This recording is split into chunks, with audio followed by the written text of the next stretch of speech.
You need to have a good presence on social, organic social. It doesn't need to be great, and it doesn't need to be out of this world social content. Obviously that helps, but you need to have at least a good presence on organic social. So you need your social channels updated.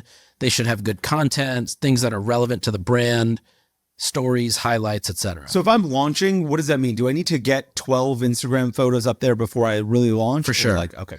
Yeah, because the thing that I always think about is when somebody sees the ad, right, and they click the profile, they move over. You want to have stories on the account. You want to have highlights. Ideally, one of the first highlights is customer reviews or something that is just a collection of reposts, story reposts from other people talking about your product. FAQs is a good one. Yeah. Ingredients, things like that. All the things that are like top of mind questions. Sure. You need to have your email flows built out. So I listed out some of just the basic ones to have at launch. First one's post-purchase flow, including your receipt. So you have a nice receipt that goes out and then, 5 or 6 emails that sort of talk about the brand, the products, etc. A welcome flow for your site visitors, which is probably very similar to the post-purchase flow, but more focused on acquisition and getting people to buy. Yeah. I think that there I'd say it's pretty different because like the second one is like, okay, you've got it. Here's when you're going to get it. Here's how to use it. Yeah.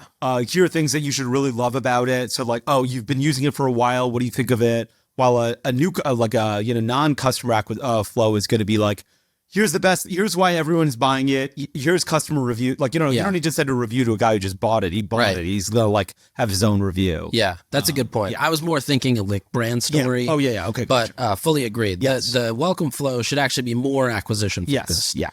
Yeah. You want an abandoned site flow, abandoned checkout flow, back in stock email template. So you have something that's ready to go whenever you're ready to use it. You sell out of a product, you come back in stock. Review request email. You can use the standard like Okendo email, but it's better to just stylize it and personalize it. It could even just be like for long weekend. I think I just went in and updated the copy. So it just sounds a little bit more on brand. You throw the logo in there, etc. A subscription reminder, because legally you have to have a reminder that somebody's about to purchase. Yeah, I think you do. Oh, but some of the things that you've mentioned before is, you don't say like, hey, your subscription's about to go, click this giant fucking button to cancel it or to hold your subscription. You just need to simply, remove all that. Just tell people it's coming and get them excited as to like why they purchased in the first place. Yeah. You need a product or category upsell email, and then a win back flow. So people who've either churned from subscription or maybe, they haven't purchased in. Yeah, exactly. Okay. So those are the emails I think you need. I think in addition to that, you should seed product to creators for content. There was a founder named Leah Yu who started Crave Beauty, and she's a huge YouTuber herself. And one thing she said that I thought was really smart was, if you're selling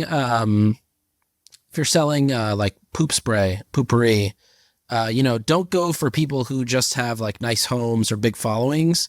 Go for people who are content creators, but have like a problem that your product solves. Like they have IBS or something? Yeah, exactly. So like go to TikTok and go find people talking about IBS who are also influencers and get them the product and let them talk about it in their own way, which I thought was smart. TikTok obviously like indexes every word of every video at this point. So it's very easy to find those people. You can also just find creators who just specialize in creating content for brands. Like these people are basically hired quote unquote influencers. Like they take influencer like content. But really what they're just better at is just taking content that resonates in the social feed and, like feels organic. Like if you go to the Long Weekend site, a lot of that photography is taken by these hired guns who, they take photos that just look great. And obviously you have to source it down. Like we went and found a photographer who loves the beach and the ocean. We found like a content creator who loves to travel. And so you need to still align that stuff. But there are a lot of people who are just like, you know what? Forget all this fake shit. I pay me money and I'll make you the best influencer looking content. And sometimes those are worth it. Sure. Wow. Last two things. One is you want to find bloggers and editors, draft a pitch, email it to them, and don't forget to follow up. And, you can't just email them and say, hey, I'm launching this product and you should write about it. You got to basically create the outline for their whole story, put it in an email and send it. You have to make their job as easy as possible. And what does that do? That gives you social proof. So if you send 300 emails and, 20 people respond and say they're down for this, and 10 people end up writing or 5 people end up writing, those 5 articles, they're probably not going to drive a ton of purchases when the articles go up, but the way you can weaponize that, either with other partnership opportunities, retail selling opportunities, on your website, on your landing pages, in your ads, will make you, a lot more. Yeah, you're saying, And do you think, I think the other thing you should send to those reporters, aside from that outline, is just a bunch of photos so that they don't have to contact you. So they're like, okay, got it. Exactly.